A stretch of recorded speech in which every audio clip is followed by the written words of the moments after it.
High friend, welcome to GK স্টাডিতে তোমাদের স্বাগত। তো আমরা ভূগোলের একটা ক্লাস নিয়ে তোমাদের সাথে আলোচনা করতে চলে এসেছি। আগে ভূগোলের আর দুটো ক্লাস জিকে স্টাডিতে ছাড়া আছে, তোমার প্লেলিস্টে চলে যাও, সেখানে গিয়ে জিওগ্রাফি প্র্যাকটিস সেট বলে প্লেলিস্ট করা আছে, সেখানে গিয়ে ভূগোলের কোশ্চেন অ্যান্সারগুলো ভালো করে প্র্যাকটিস করো। আমাদের যেহেতু সামনে পিএসসি, ডাব্লিউবিপি এবং মিসলেনিয়াস ক্লার্কশিপের পরীক্ষাগুলো আছে, তার জন্য তোমাদের জন্য কিন্তু আমি প্র্যাকটিস নিয়ে এসেছি জিওগ্রাফির। চলো কথা না বাড়িয়ে আজকে আবার স্টার্ট করা যাক জিওগ্রাফি প্র্যাকটিস সিরিজ। প্রথম কোশ্চেনটা দেখো, ভারতের রেল ফ্যাক্টরি কোথায় অবস্থিত? ভারতের রেল ফ্যাক্টরি কিন্তু আমরা ব্যাঙ্গালোরে অবস্থিত। ভারতের ব্যাঙ্গালোরে অবস্থিত। ব্যাঙ্গালুরু কোথায় অবস্থিত? ব্যাঙ্গালুরু হচ্ছে কর্ণাটকে অবস্থিত। ব্যাঙ্গালুরুকে আমরা বিজ্ঞান নগরী বলে জেনে থাকি। ঠিক আছে। নাকোহ্রদ কোথায় অবস্থিত? নাকোহ্রদ দেখতে পাচ্ছ, নাকোহ্রদ কিন্তু ভারতের হিমাচল প্রদেশে অবস্থিত। কোথায় অবস্থিত? ভারতের হিমাচল প্রদেশে।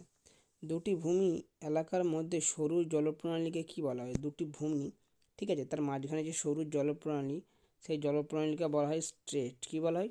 স্ট্রেট বলা হয়। ঠিক আছে। দুটি ভূমির মাঝখানে যে জল জলপ্রণালী আর কি, যাকে স্ট্রেট বলে বা প্রণালী, যেমন জিব্রাল্টার প্রণালী, মালাক্কা প্রণালী, এরকম যে প্রণালীগুলো আছে তাদের ইংলিশে বলে স্ট্রেট। ভারতের সবচেয়ে বড় জাহাজ প্রস্তুতকারী কোম্পানি আমরা জানি হিন্দুস্তান শিপইয়ার্ড। কি? ভারতের সবচেয়ে বড় জাহাজ প্রস্তুতকারী কোম্পানির নাম হচ্ছে হিন্দুস্তান শিপইয়ার্ড, যেটা আমরা দেখতে পাই কি তামিলনাড়ুর বিশাখাপত্তনমে আছে। হচ্ছে ভারতের সবচেয়ে বড় জাহাজ প্রস্তুতকারী কোম্পানি, অর্থাৎ হিন্দুস্তান শিপইয়ার্ড কিন্তু অবস্থিত। উত্তর মেরুতে ধ্রুবতারার উন্নতি কত ডিগ্রি? অর্থাৎ উত্তর মেরুতে ধ্রুবতারা কিন্তু 90 ডিগ্রিতে লক্ষ্য করা যায়। পশ্চিমঘাট পর্বতে কী জাতীয় পর্বত উদ্যান? পশ্চিমঘাট পর্বতমালা হচ্ছে এক ধরনের তির্যক স্তূপ পর্বত। ঠিক আছে। পশ্চিমঘাট পর্বতমালা ভারতের নিচের দিকে যে পশ্চিমের দিকে যে পর্বত থাকে সেটা পশ্চিমঘাট পর্বতমালা, এবং উত্তরের দিকে যে পর্বতটা থাকে সেটা হচ্ছে ওই পূর্বের দিকে যে পর্বতটা থাকে সেটা হচ্ছে আমাদের পূর্বঘাট পর্বতমালা। এবং পশ্চিম এবং পূর্বঘাট পর্বতমালার মাঝখানে যে পাহাড়টি যুক্ত করেছে এই পশ্চিম এবং পূর্বঘাট পর্বতমালাকে, সেটাকে আমরা বলি নীলগিরি পর্বত। ঠিক আছে। নীলগিরি পর্বত একটা উপজাতি, আমরা জানি টোডা উপজাতি নীলগিরি পর্বতে কিন্তু তারা বসবাস করে। ঠিক আছে। তারপরে কোশ্চেনটা দেখো, পং বাঁধ কোন নদীতে অবস্থিত? পং বাঁধ হচ্ছে, এটা কিন্তু বিপাশা বা বিয়াস নদীতে অবস্থিত। ঠিক আছে। আশ্বিনের ঝড় কোন ঋতুতে দেখা যায়? আশ্বিনের ঝড় শরৎকালে দেখা যায়। কোন ঋতুতে দেখা যায়? আশ্বিনের ঝড় শরৎকালে। তারপরে আমরা পরের কোশ্চেনে চলে যাই। জাপটি গাছের আঠা কোন কাজে লাগে? জাপটি গাছের আঠা থেকে কিন্তু চুইনগাম, যে বাবল গাম আমরা বলে থাকি, সেই চুইনগাম তৈরিতে কিন্তু জাপটি গাছের আঠা কাজে লাগে। বঙ্গোপসাগরে কয়টি দ্বীপ আছে? বঙ্গোপসাগরে কিন্তু প্রায় 204টি দ্বীপ লক্ষ্য করা যায়। বঙ্গোপসাগরে আন্দামান এবং নিকোবর দ্বীপপুঞ্জ আমরা লক্ষ্য করতে পারি। ভারতের ম্যাপে যে নিচের দিকে তোমরা দেখো, এই দিকটা হচ্ছে বঙ্গোপসাগরে আন্দামান নিকোবর দ্বীপপুঞ্জ থাকে, আর ডান দিকে আরব সাগরে কিন্তু লাক্ষাদ্বীপ থাকে। ঠিক আছে।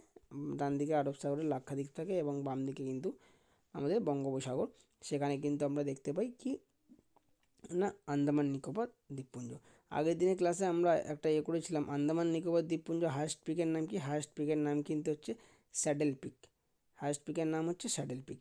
এবং ভারতের দক্ষিণতম বিন্দু যেটা ইন্দিরা পয়েন্ট, এই আন্দামান নিকোবর দ্বীপপুঞ্জে অবস্থিত। ভারতের যে দক্ষিণতম, মানে দক্ষিণের সবথেকে যে শেষ বিন্দু, সেটা হচ্ছে আন্দামান নিকোবর দ্বীপপুঞ্জেই অবস্থিত, যেটা হচ্ছে ইন্দিরা পয়েন্ট বলে আমরা জেনে থাকি।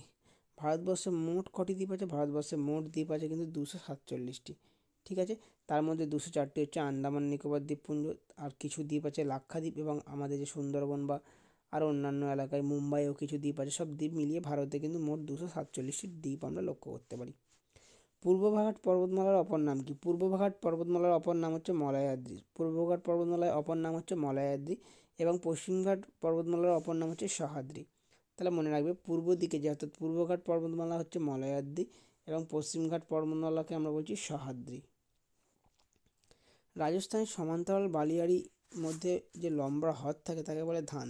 দেখো, রাজস্থানের মরুভূমিতে বালিয়াড়ি থাকে, মরুভূমিতে আমরা বালিয়াড়ি লক্ষ্য করতে পারি। সেই বালিয়াড়ির মাঝখানে যে জলরাশি থাকে, ঠিক আছে, সমান্তরাল যে মানে পাশাপাশি যে বালিয়াড়িগুলো আমরা দেখতে পাই, বালির উঁচু উঁচু ঢিবি, সেই বালিয়াড়ির মাঝখানে একটা লম্বা হ্রদ মানে জলের একটা অংশ থাকে। সেই জলকে কিন্তু আমরা, বা সেই জলের অংশকে আমরা বলি ধান্দ বলে থাকি। কী বলে থাকি? ধান্দ।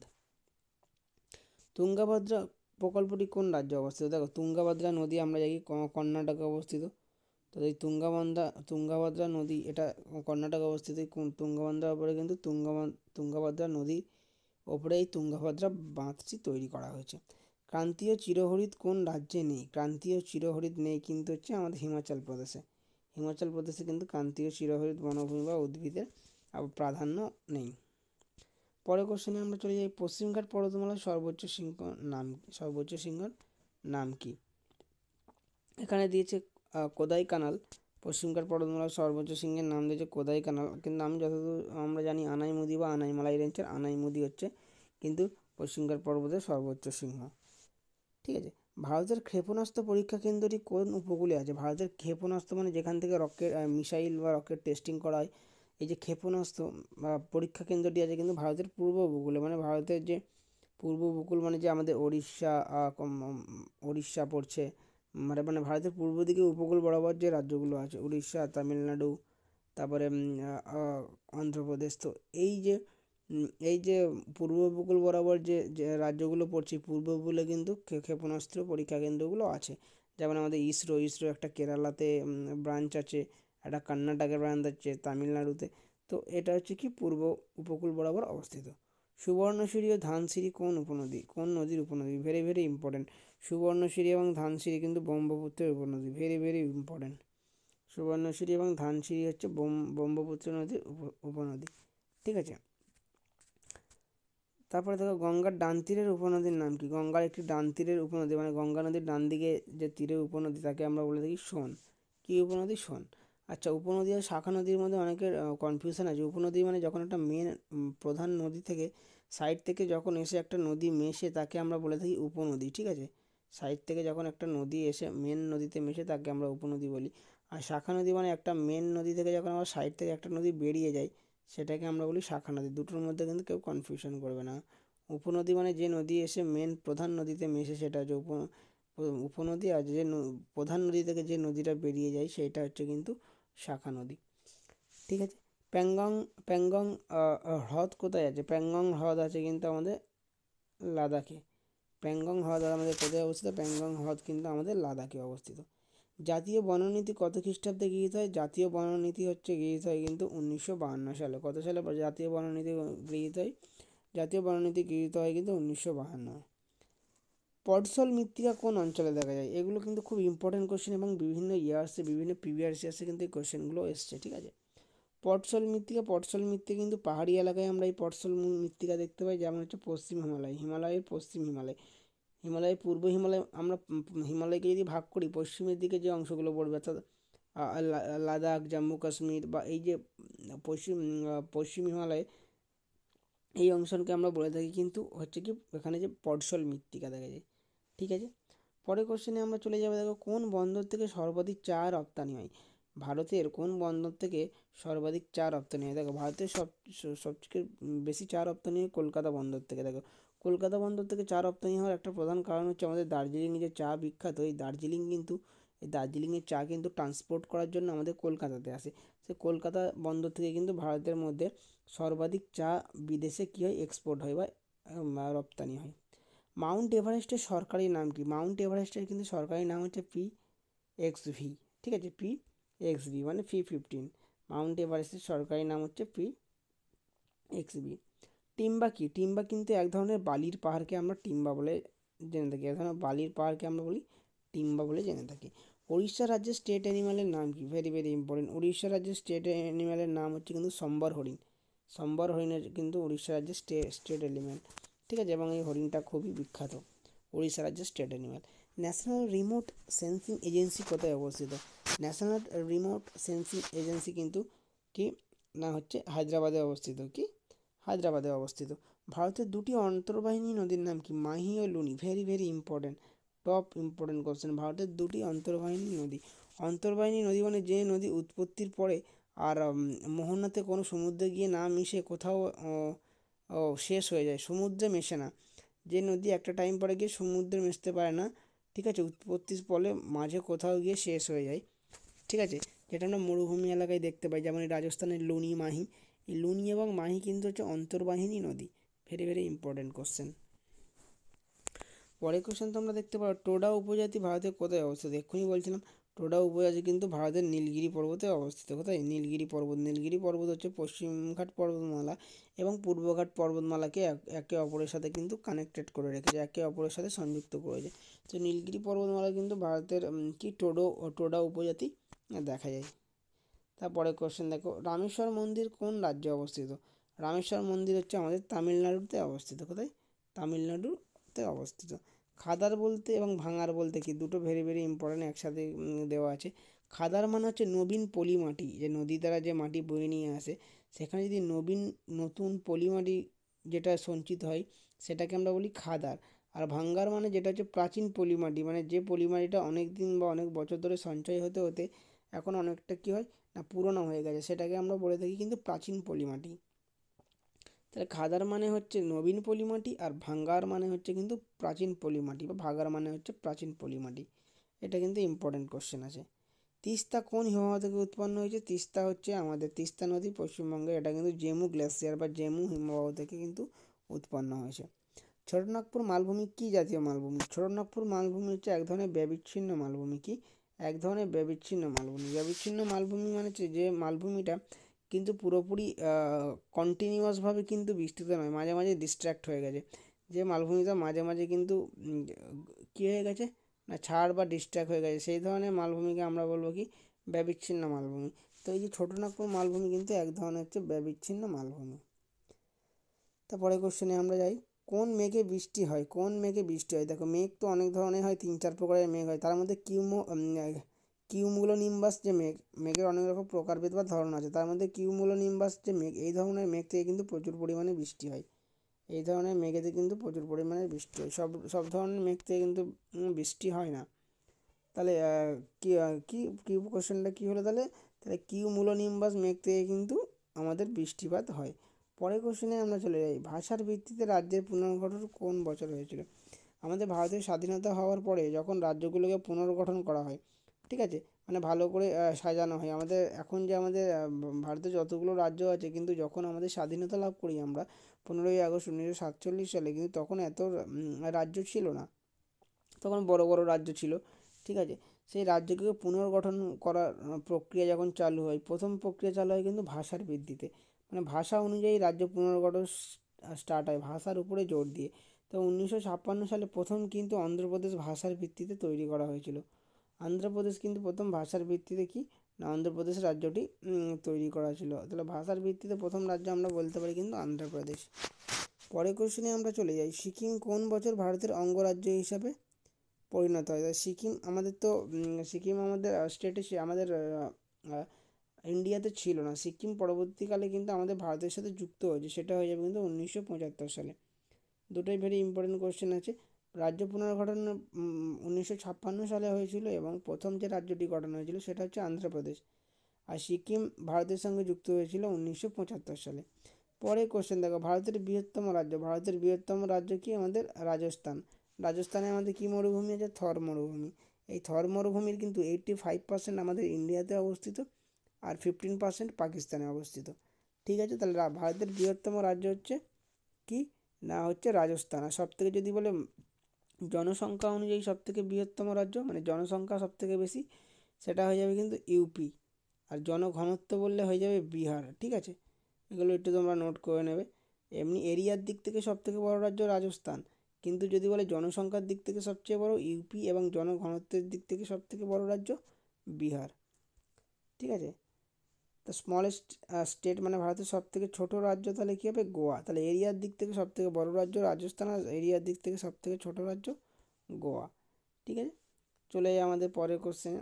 পরের কোশ্চেন তোমরা দেখো, ভারতের ক্ষুদ্রতম রাজ্য কোনটি? এক্ষুনি বলছিলাম ভারতের ক্ষুদ্রতম রাজ্য তাহলে আমাদের হচ্ছে কিন্তু গোয়া। তো smallest state in our country Goa.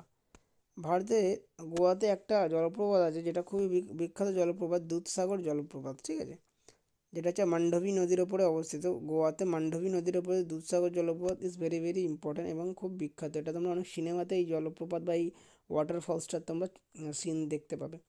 ভারতের সবচেয়ে জনসংখ্যা বিশিষ্ট রাজ্য কোনটি? ভারতের সবচেয়ে জনসংখ্যা বিশিষ্ট রাজ্য এক্ষুনি বললাম তোমাদের উত্তরপ্রদেশ, ইউপি। ভারতের সবচেয়ে বেশি জনসংখ্যা, সবচেয়ে কম লোক বসবাসকারী কিন্তু ভারতে, সেটা হবে সিকিম। তা তাহলে ভারতে জনসংখ্যা অনুযায়ী সবচেয়ে বড় উত্তরপ্রদেশ এবং জনসংখ্যা অনুযায়ী সবচেয়ে ছোট হচ্ছে সিকিম। ভারতের এরিয়া অনুযায়ী সবচেয়ে বড় হচ্ছে রাজস্থান, কিন্তু এরিয়া অনুযায়ী সবচেয়ে ছোট হচ্ছে গোয়া। আর যদি জনঘনত্ব বলে, জনঘনত্ব মানে প্রতি বর্গ কিলোমিটারে কত লোক সংখ্যা বসবাস করে, তাহলে জনঘনত্বে সবথেকে প্রথম অধিকার করছে বিহার এবং সবচেয়ে কম অধিকার করছে কিন্তু আমাদের অরুণাচল প্রদেশ। কর্ণাটকের পূর্ব নাম কী ছিল? কর্ণাটকের পূর্ব নাম ছিল কিন্তু মহীশূর।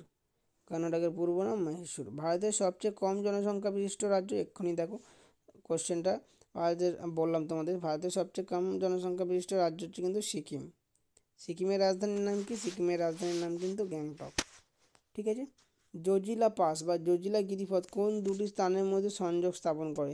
জজিলা পাস বা জজিলা গিরিপথ কিন্তু হচ্ছে শ্রীনগর এবং লেহ, জম্মু কাশ্মীরের শ্রীনগর এবং লেহ এই দুটো শহরের মধ্যে কিন্তু কী করে না সংযোগ স্থাপন করে ভারতেরকে জজিলা গিরিপথ বা জজিলা পাস। তোমাদের এই গিরিপথ বা পাস সম্বন্ধে একটা ভিডিও বানিয়ে দেবো, ঠিক আছে। রোটাং গিরিপথ ভারতের কোন রাজ্যে অবস্থিত? রোটাং গিরিপথ হচ্ছে ভারতের হিমাচল প্রদেশে অবস্থিত। কোথায় অবস্থিত? রোটাং পাস বা রোটাং গিরিপথ, এটা ভারতের হিমাচল প্রদেশে অবস্থিত। পরের কোশ্চেনে আমরা চলে যাই, ভারতের দীর্ঘতম হিমবাহের নাম কি? ভারতের দীর্ঘতম হিমবাহের নাম হচ্ছে কিন্তু সিয়াচেন হিমবাহ। ভারতের দীর্ঘতম হিমবাহ, তার নাম হচ্ছে সিয়াচেন হিমবাহ। এই সিয়াচেন হিমবাহে কিন্তু আমাদের মিলিটারি ক্যাম্প বেস আছে, সবচেয়ে হায়েস্ট ক্যাম্প বেস হচ্ছে কিন্তু সিয়াচেন হিমবাহতে। ভারতের সর্বোচ্চ মালভূমির নাম কি? ভারতের সর্বোচ্চ মালভূমির নাম হচ্ছে লাদাখ মালভূমি। ভারতের সর্বোচ্চ মালভূমি লাদাখ। আর পৃথিবীর সর্বোচ্চ মালভূমি হবে তাহলে কি? পামির মালভূমি। পৃথিবীর সবচেয়ে সর্বোচ্চ মালভূমির নাম পামির মালভূমি, আর ভারতের বললে লাদাখ মালভূমি। গারো পাহাড়ের সর্বোচ্চ শৃঙ্গের নাম কি? গারো পাহাড়, যেটা আমাদের নর্থ ইস্ট রাজ্যে, অর্থাৎ আসাম, মেঘালয় এই সব রাজ্যে, মেঘালয়ে বিশেষ করে এই গারো পাহাড় অবস্থিত। তো গারো পাহাড়ের সর্বোচ্চ শৃঙ্গের নাম হচ্ছে কিন্তু নোকরেক। কি? নোকরেক। আরাবল্লী পর্বতের সর্বোচ্চ শৃঙ্গের নাম? আরাবল্লী পর্বত, যেটা আগের দিন তোমাদের বললাম গুরু শিখর বা মাউন্ট আবু, এই আরাবল্লী পর্বত কিন্তু হচ্ছে আমাদের রাজস্থান থেকে শুরু করে আরাবল্লী পর্বত রাজস্থান হয়ে, তারপরে আমাদের পরের রাজ্য মানে পাঞ্জাব, রাজস্থান, ইউপি হয়ে দিল্লি পর্যন্ত কিন্তু আরাবল্লী পর্বত কিন্তু গুজরাট, রাজস্থান, দিল্লি, পাঞ্জাব এই চারটি রাজ্যের মধ্যে কিন্তু আরাবল্লী পর্বতশৃঙ্গ কিন্তু বিস্তৃত। ধোঁয়াধার জলপ্রপাত কোন নদীতে অবস্থিত? ধোঁয়াধার জলপ্রপাত হচ্ছে নর্মদা নদীতে অবস্থিত। কি? ধোঁয়াধার জলপ্রপাত নর্মদা নদীর ওপরে অবস্থিত। কোন স্থানে গঙ্গা সমভূমিতে অবদান করেছে? গঙ্গা নদী আমাদের গঙ্গোত্রী হিমবাহ থেকে উৎপন্ন হয়েছে, যেহেতু ওগুলো পাহাড়ি এলাকা, ওই পাহাড়ি এলাকা থেকে গঙ্গা নদী প্রবাহিত হয়ে এসে হরিদ্বারের কাছে এসে কিন্তু গঙ্গা নদী পাহাড়ি এলাকা ছেড়ে সমভূমিতে মিশেছে। তাহলে হরিদ্বারে কিন্তু আমাদের গঙ্গা নদী সমভূমিতে মিশেছে। হুড্রু জলপ্রপাতটি কোথায় অবস্থিত? হুড্রু জলপ্রপাত কিন্তু রাঁচিতে অবস্থিত। হুড্রু জলপ্রপাত আমাদের কিন্তু পাশের রাজ্য উড়িষ্যা সুবর্ণরেখা নদীর ওপরে অবস্থিত। হুড্রু জলপ্রপাত, এটা কোথায়? উড়িষ্যা রাঁচিতে অবস্থিত। তারপরে আমরা চলে যাব, দেখো ভারতের দীর্ঘতম নদীর নাম কি? ভারতের দীর্ঘতম নদী বললে হয়ে যাবে গঙ্গা, কিন্তু যদি দক্ষিণ ভারত অর্থাৎ ভারতের দক্ষিণ দিকে, তাহলে দক্ষিণ ভারতের দীর্ঘতম নদীর নাম হচ্ছে কিন্তু গোদাবরী, যেটা আমরা বলে দিই দক্ষিণের গঙ্গা বলেও আমরা জেনে থাকি। কোন রাজ্য বছরে দুবার বৃষ্টিপাত হয়? তামিলনাড়ু রাজ্য বছরে দুবার বৃষ্টিপাত হয়। একটা বর্ষাকালে মৌসুমী বায়ুর প্রভাবে বৃষ্টিপাত হয়, আর একটা শীতকালের দিকে যখন মৌসুমী বায়ুর প্রত্যাবর্তন হয়, মানে মৌসুমী বায়ু আবার যখন ফিরে আসে সেই সময় বৃষ্টি হয়। তাহলে তামিলনাড়ুতে কিন্তু বছরে দুবার বৃষ্টিপাত হয়। ভারতের জলসেচ সবচেয়ে বেশি কী ধরনের জলসেচের সাহায্যে ভারতে সবথেকে বেশি চাষ হয়ে থাকে? খালের মাধ্যমে কিন্তু ভারতে সবচেয়ে বেশি কী হয়? চাষ হয়ে থাকে বা জলসেচ হয়ে থাকে। কোন মৃত্তিকাকে রেগুর মৃত্তিকা বলা হয়? রেগুর মৃত্তিকা বলা হয় কিন্তু কৃষ্ণ মৃত্তিকাকে। কোন মৃত্তিকাকে? কৃষ্ণ মৃত্তিকা। কৃষ্ণ মৃত্তিকা হচ্ছে ভারতের দক্ষিণ দিকে যে রাজ্যগুলো আছে, অর্থাৎ দাক্ষিণাত্যের মালভূমি থেকে সৃষ্ট যে মৃত্তিকাগুলো, ডেক্কান ট্র্যাপ, তো এই দাক্ষিণাত্যের মালভূমি সৃষ্ট যে মৃত্তিকাগুলো সেগুলো হচ্ছে কিন্তু ভারতের কিন্তু কৃষ্ণ মৃত্তিকা আমরা লক্ষ্য করতে পারি, বা যাকে আমরা রেগুর বলে থাকি। ভারতের দীর্ঘতম বাঁধ কি? Very very important. ভারতের দীর্ঘতম বাঁধ হচ্ছে কিন্তু হীরাকুদ বাঁধ ভারতের দীর্ঘতম বাঁধ। এটি হচ্ছে আমাদের মহানদীর উপরে অবস্থিত। ভারতের দীর্ঘতম বাঁধ হচ্ছে হীরাকুদ, যেটি আমাদের মহানদী নদীর উপরে কিন্তু অবস্থিত। ধান উৎপাদনে পৃথিবীতে ভারতের স্থান কত? ধান উৎপাদনে পৃথিবীতে ভারতের স্থান হচ্ছে কিন্তু দ্বিতীয় বা second. Central rice research institute মানে হচ্ছে ধান গবেষণা কেন্দ্র কোথায় অবস্থিত? উড়িষ্যার কটকে কিন্তু ধান গবেষণা কেন্দ্র অবস্থিত। Very very important question. উড়িষ্যার কটকে কিন্তু ধান গবেষণা কেন্দ্র অবস্থিত। তারপরে কোশ্চেনে আমরা চলে যাব, চা রপ্তানিতে ভারতে কত নম্বর স্থান অধিকার করে? চা রপ্তানি কিন্তু ভারতের স্থান অধিকার করে 3য় নম্বরে। চা রপ্তানিতে ভারতের স্থান অধিকার করে কিন্তু 3য় নম্বরে। তুলা উৎপাদনে ভারতের স্থান কত নম্বরে? তুলা উৎপাদনে ভারতের স্থান হচ্ছে, ভারতের স্থান 3য় নম্বর, 3rd পজিশনে ভারত অবস্থান করে সারা পৃথিবীতে। কয়লা উৎপাদনে ভারতের স্থান হচ্ছে 5ম সারা পৃথিবীতে। মিগ বিমানের কারখানা কোথায় অবস্থিত? মিগ বিমানের কারখানা মহারাষ্ট্রের নাসিকে কিন্তু অবস্থিত মিগ বিমানের কারখানা। মার্টান হর্ন কোন পর্বতশৃঙ্গ বা কোন পর্বতমালার অন্তর্গত? এটা আমরা ইউরোপের আল্পস পর্বতমালার মধ্যে অবস্থিত হচ্ছে মার্টান হর্ন। যে 2011 সালে যে আমাদের জনগণনা হয়েছিল, সেই জনগণনা বা যে সেন্সাস হয়েছিল, সেই সেন্সাসের স্লোগান কী ছিল? স্লোগান ছিল আওয়ার সেন্সাস আওয়ার ফিউচার, মানে আমাদের জনগণনাই আমাদের ভবিষ্যৎ। তাহলে 2011 সালের সেন্সাসের প্রধান বাক্য বা স্লোগান ছিল আওয়ার সেন্সাস আওয়ার ফিউচার। ঠিক আছে, আমরা চলে যাই পরে কোশ্চেন তোমরা দেখতেই পাচ্ছ, কোন দেশকে ল্যান্ড অফ কেকস বলা হয়? ল্যান্ড অফ কেকস বলা হয় কোন দেশকে? ল্যান্ড অফ কেকস বলা হয় কিন্তু স্কটল্যান্ডকে বলা হয় ল্যান্ড অফ কেক। বিশ্বের কোন দেশকে চিনির ভান্ডার বলে জেনে থাকি? বিশ্বের কোন দেশকে আমরা চিনির ভান্ডার বলে থাকি? কিউবাকে বিশ্বের আমরা চিনির ভান্ডার বলে জেনে থাকি। পুচ্ছাম্পাড় বাঁধ কোথায় অবস্থিত বা কোন নদীর তীরে অবস্থিত? পুচ্ছাম্পাড় বাঁধ হচ্ছে গোদাবরী নদীর ওপরে অবস্থিত। ঠিক আছে, মানব বিকাশের ক্ষেত্রে অর্থাৎ human index HDI, human index developments HDI, তো মানব বিকাশের ক্ষেত্রে সবথেকে ওপরে যে রাজ্য অবস্থান করছে সেটা হচ্ছে কেরালা কিন্তু মানব বিকাশের ক্ষেত্রে সবথেকে টপ পজিশনে অবস্থান করে। ভারতের কোন রাজ্য বনাঞ্চল সবচেয়ে বেশি, মানে ভারতের কোন রাজ্যে সবথেকে বেশি বন দেখা যায়? সেটা হচ্ছে কিন্তু মধ্যপ্রদেশ। কোথায়? মধ্যপ্রদেশ। যে কোনো একটা দেশে বা যে কোনো একটা দেশ বা স্টেটে তার এরিয়া অনুযায়ী কিন্তু 33% বনভূমি থাকা দরকার। কত পার্সেন্ট? 33% বনভূমি থাকা দরকার তার এরিয়া অনুযায়ী। যে কোনো দেশ বা যে কোনো রাজ্যের ক্ষেত্রে তার এরিয়া অনুযায়ী কিন্তু 33 বনভূমি থাকা প্রয়োজন। ঠিক আছে, আমাদের ভারতে বনভূমির পরিমাণ আছে 9 কিছু একটা হবে। তো আন্তর্জাতিক পর্যটন দিবস কবে পালিত হয়? আন্তর্জাতিক পর্যটন দিবস পালিত হয় কিন্তু 27শে সেপ্টেম্বর। ঠিক আছে, পরের কোশ্চেনে আমরা চলে যাই, ভারতের শ্রেষ্ঠ নগর কাকে বলা হয়? ভারতের শ্রেষ্ঠ নগর বলা হয় পশ্চিমবাংলার ওয়েস্ট বেঙ্গলের কলকাতাকে বলা হয় ভারতের শ্রেষ্ঠ নগর। কোন জেলা ভারতের গ্লাস্কো নামে পরিচিত? ভারতের গ্লাস্কো নামে পরিচিত আমাদের হাওড়া জেলাকে আমরা বলে থাকি ভারতের গ্লাস্কো বলে থাকি। ঠিক আছে, পুরুলিয়া জেলার বিখ্যাত নাচের নাম কি? পুরুলিয়া জেলার বিখ্যাত নাচের নাম হচ্ছে ছৌ নাচ, যেটা সারা পৃথিবী বিখ্যাত। শুশুনিয়া বিহারীনাথ পাহাড় কোথায় অবস্থিত? শুশুনিয়া বিহারীনাথ পাহাড় অবস্থিত হচ্ছে বাঁকুড়া জেলায় অবস্থিত শুশুনিয়া বিহারীনাথ পাহাড়। এবং বাংলায় সর্বোচ্চ অর্থাৎ ওয়েস্ট বেঙ্গলের সর্বোচ্চ শৃঙ্গের নাম কি? সান্দাকফু, যার উচ্চতা কিন্তু 3630 মিটার, অর্থাৎ 3630 মিটার বাংলার সর্বোচ্চ শৃঙ্গ কিন্তু সান্দাকফু। ঠিক আছে, এবং অযোধ্যা পাহাড়ের সর্বোচ্চ শৃঙ্গর নাম হচ্ছে গোর্গাবুরু, এটাও মনে রাখবে সাথে। অযোধ্যা পাহাড়ের সর্বোচ্চ শৃঙ্গর নাম গোর্গাবুরু, কিন্তু সবথেকে পশ্চিমবাংলার উঁচু পাহাড় বা পর্বত শৃঙ্গ সেটাকে আমরা বলতে পারি কিন্তু সান্দাকফু। এই সান্দাকফু হচ্ছে সিঙ্গালীলা পর্বত শ্রেণীর অন্তর্গত। ঠিক আছে, তো আজকের মতো এই পর্যন্ত আমাদের ক্লাস ছিল। তো আমাদের এইভাবে কিন্তু প্রত্যেক সাবজেক্টের প্র্যাকটিস সিরিজ এবং থিওরি ক্লাস কন্টিনিউ হয়ে থাকবে। তোমরা চ্যানেলটাকে শেয়ার ও সাবস্ক্রাইব করে দিও। দেখা হচ্ছে নেক্সট ক্লাসে।